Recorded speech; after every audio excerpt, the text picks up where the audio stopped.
Blaise Dubois, physiothérapeute à PCN à Québec, fondateur de la Clinique du coureur. Dominique Chicoine, podiatre chez Podformance à Québec. Je suis conférencier à la Clinique du coureur. Question pour toi, Dominique. Il y a des parents qui me consultent avec leurs enfants et s'inquiètent de la forme du pied de leur enfant, se questionnent sur la nécessité d'avoir des orthèses et aussi sur la pertinence d'avoir des chaussures orthopédiques ou des chaussures, des bottines pour le développement de l'enfant. J'aimerais savoir, en tant que podiatre, qu'est-ce que tu penses de ça? En fait, ce que je fais la plupart du temps dans ma pratique, c'est souvent de rassurer le patient ou les parents surtout que le pied plat n'est pas une problématique en soi, puis que finalement ça fait partie du développement normal chez l'enfant, c'est-à-dire que le pied va être plat, puis avec l'âge, il va devenir de plus en plus normal, si on peut dire.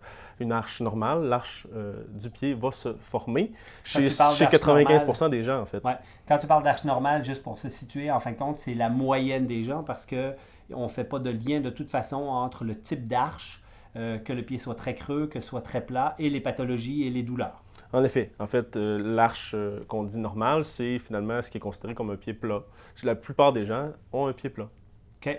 Et le parent vient te consulter, il est inquiet du pied de son enfant, tu le rassures, mais donc tu ne lui fais pas d'orthèse, si je comprends bien, si l'enfant n'a pas de symptômes. Tout à fait. En fait, c'est très rare qu'on va venir intervenir avec des orthèses plantaires ou des souliers plus rigides chez des enfants qui n'ont aucun symptôme ou qui n'ont aucune pathologie, autre pathologie qui ne sont pas associées au pied plat, mais qui auraient d'autres problématiques, soit neurologiques ou au niveau du développement. Puis, si jamais on décèle une de ces problématiques-là, on va travailler avec des ergothérapeutes, des physiothérapeutes, avant même d'intervenir avec des orthèses plantaires. OK.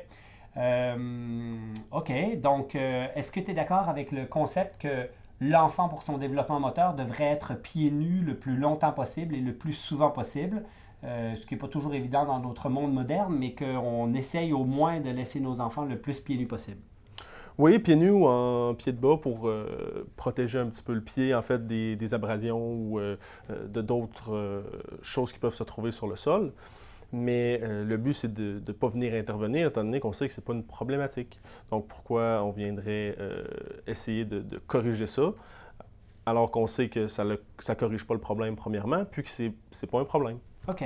Et donc, dans la recommandation par rapport aux petites bottines, on s'entend que la bottine surélevée, rigide, à talons surélevés, est peut-être pas optimale pour le développement moteur de l'enfant et qu'on ferait peut-être mieux d'avoir une chaussure qui mime le pied nu ou qui s'approche le plus possible d'une fonction optimale du pied, c'est-à-dire qui se tord de tous les côtés, qui est le plus mince possible et qui permet au pied de travailler comme s'il était pied nu.